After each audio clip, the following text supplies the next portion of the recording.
Good day, grade 8 learners. This is your teacher Arwen, and welcome to a new episode of our instructional video in English 8.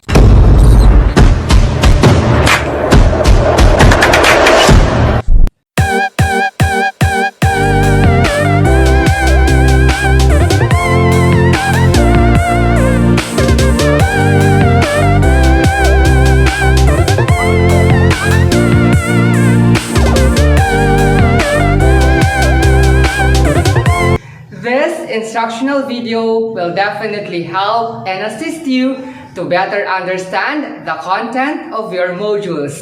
Thus, get your pen, paper, and modules ready because today will be so much fun. First, let's have a review of our earlier topic. Previously, we talked about determining social, moral, and economic issues in the different texts we listened to. We comprehensively discussed the concept of listening and its different types. Likewise, we talked about what social, moral, and economic issues are. For today's episode, we will be having literature. Let's have some mood setting first for you to have a glimpse of our lesson for today and for you to be motivated to learn. For this activity, I will be showing you 5 questions like authors' names, titles of stories and narratives, and more. Your task is to answer each 5 questions.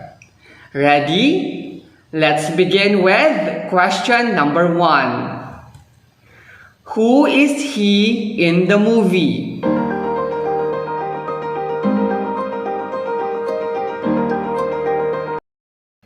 Number 2. In Philippine literature, what is this?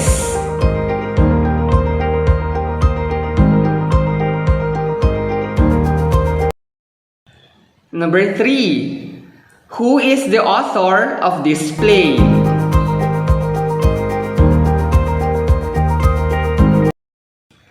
Next, what are the titles of his 2 greatest novels?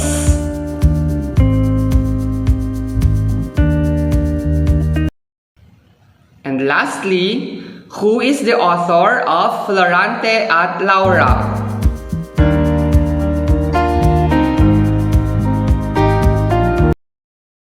Did you enjoy the activity, learners? I am confident that you all did. Today, we will be having a simple introduction to literature as a mirror to a shared heritage of people with diverse backgrounds. Now, let me show you our objectives for today. As a learner of this module, you are expected to, first, define literature and Afro-Asian literature. Second, analyze folktales by spotting their traditions, practices, and values reflected in a given selection. And appreciate the cultural heritage of other countries. Let's define literature. So according to your module, literature is a collection of oral and written works of a society that depict the people's beliefs, values, morals, and aspirations, as well as their struggles in life. In simpler terms, literature refers to written creative work, particularly those which have a high and enduring value. It is known for its form in which the message is presented or communicated and its content. Literature, a body of written works.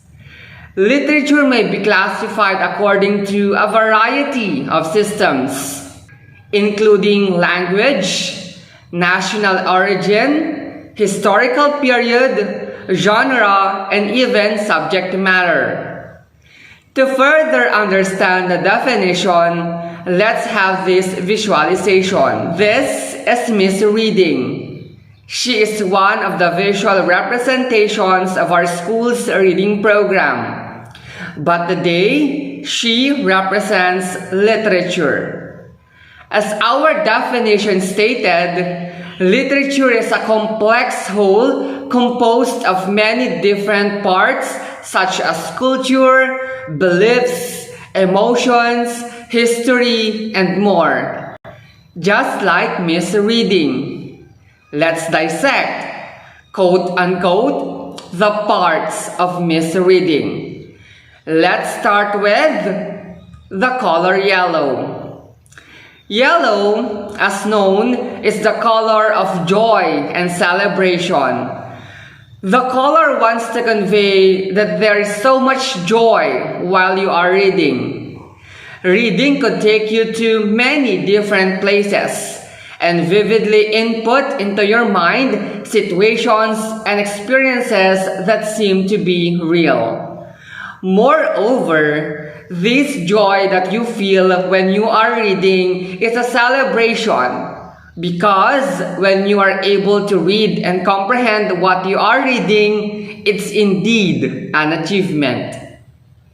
Next, we have the Sampaguita. This is one of our national symbols. The Sampaguita, that is strategically donned on her hair, means that reading is one of the most important skills one must master and must be one of the top priorities. As a national symbol, let us work hand in hand to make our country known all over the world, as well for our students who are not just good in oral reading but as well in comprehension.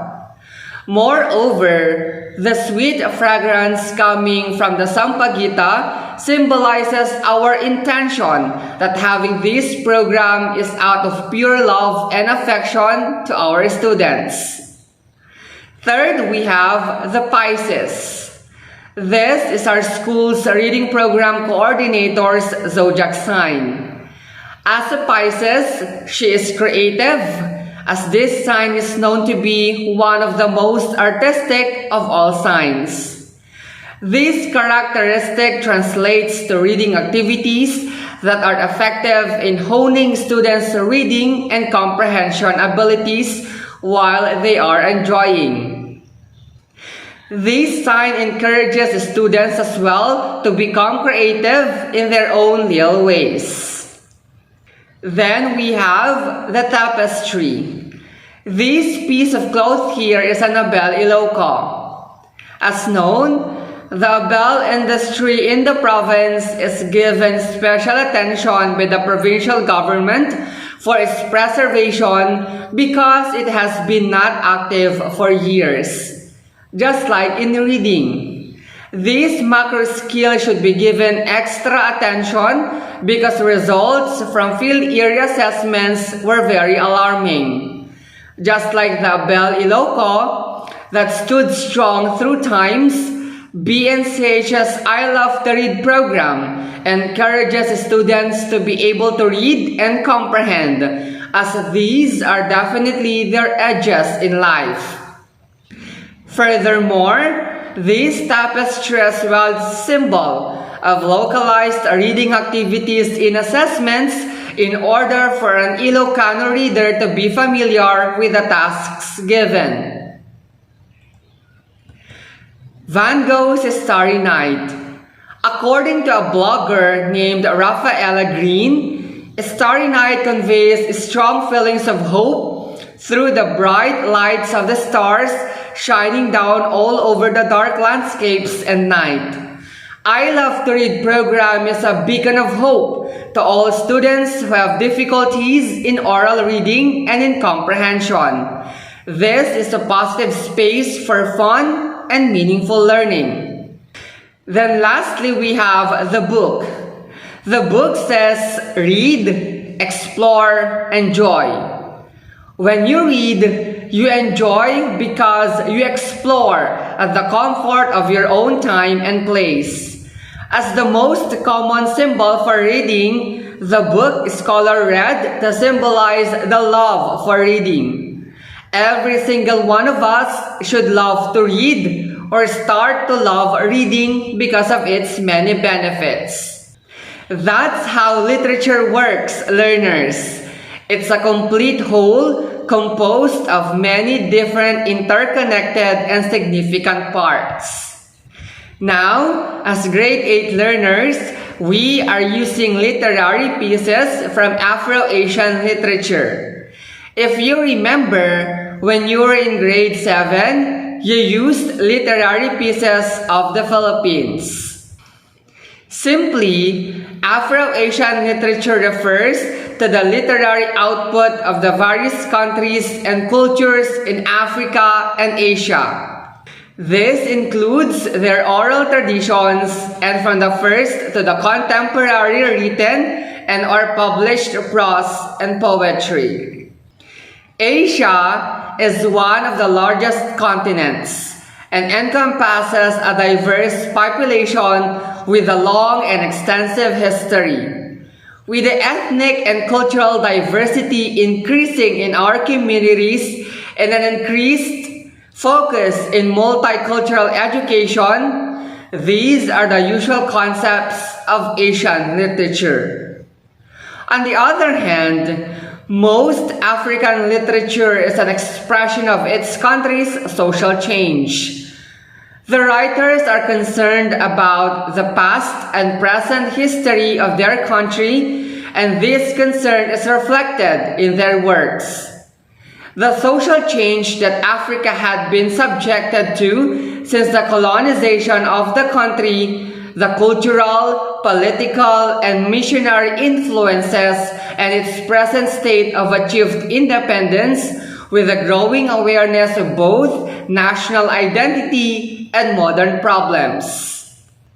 So those are the basic topics, contents, and concepts of African and Asian literature. Next, we will be talking about two of the basic forms of literature, the prose and poetry. Let's differentiate the two. Prose is written work which contains sentences and paragraphs and does not have any metrical structure.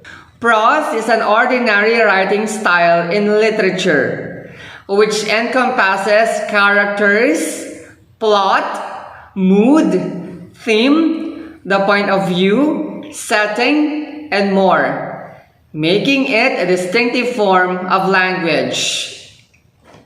It is written using grammatical sentences, which forms a paragraph. It may also include dialogues, and it's sometimes supported by images but does not have a metrical structure. Poetry, on the other hand, is a genre of literature which is based on a particular form that creates a rhyme. Poetry is something that arouses a complete imaginative feeling by choosing appropriate language and selective words and arranging them in a manner that creates a proper pattern, rhyme, and rhythm. Moreover, poetry uses an artistic way to communicate something special, like a musical intonation of stressed and unstressed syllables to express or describe emotions, moments, ideas, experiences, feelings, and thoughts of the poet to the audience. The structural components of poetry include lines, couplet, stanza, and more. To sum up, the basic difference between prose and poetry is that in prose, we have stanzas and paragraphs, whereas lines and stanzas can be found in a poetry. Further, there is a regular writing in prose, but there is a unique style of writing in poetry. We can find prose in newspaper articles, blogs, short stories, and more. However, poetry is used to share something special aesthetically. Let's have some examples. This is an example of prose. As you can see, it is formed by continuous sentences and paragraphs. Unlike in poetry, it is formed by lines and stanzas, and each line has its own measurement and rhythm, unlike in prose. The question now would be, how are we going to analyze literature? I know you have already done some literary analysis by knowing the characters, setting, theme, and moral of the story. Now, this is the time to level it up.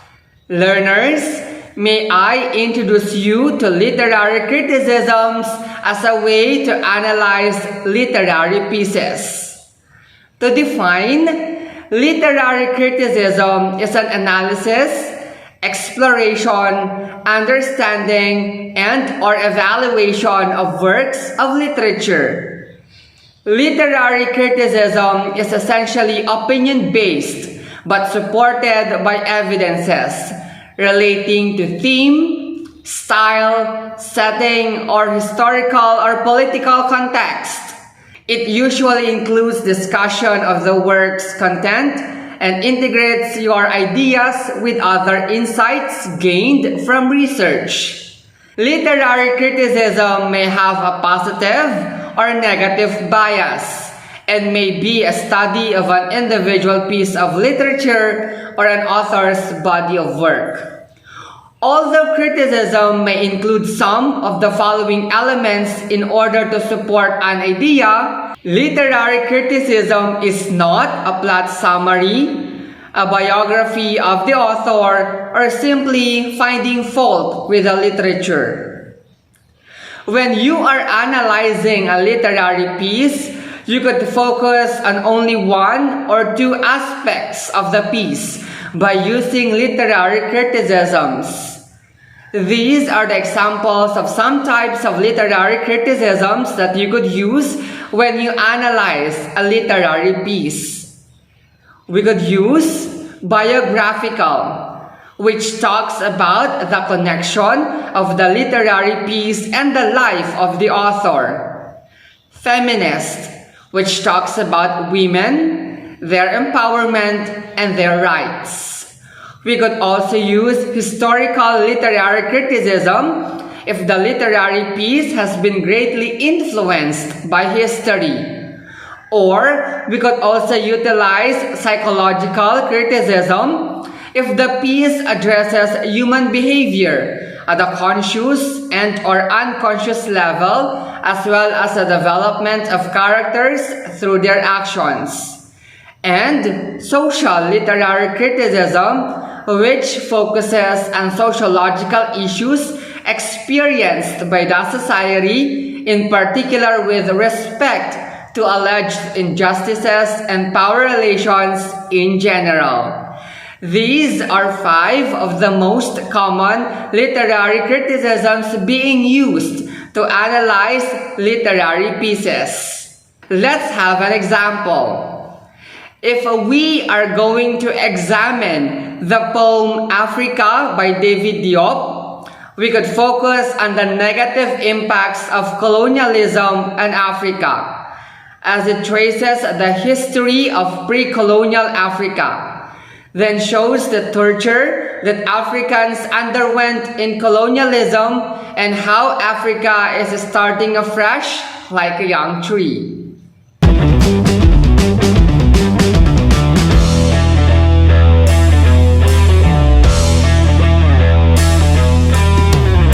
That's our sign. It's activity time. Now, it's your turn to examine a poem.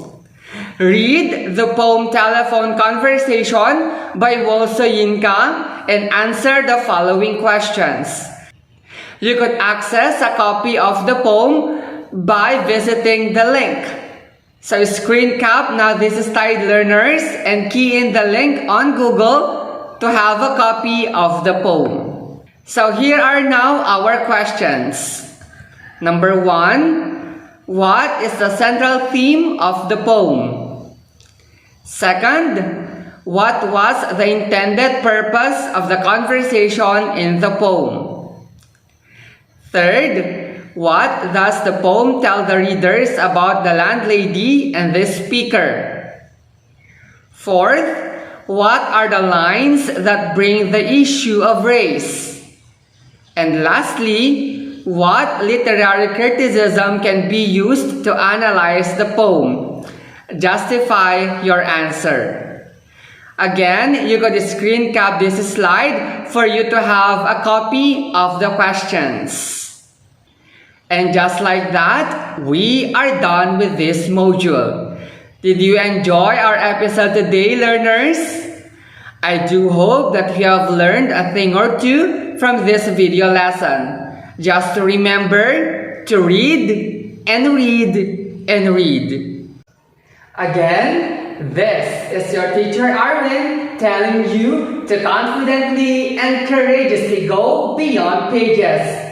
If you have questions and clarifications, feel free to send me a direct message. Have a darn fun today, everyone!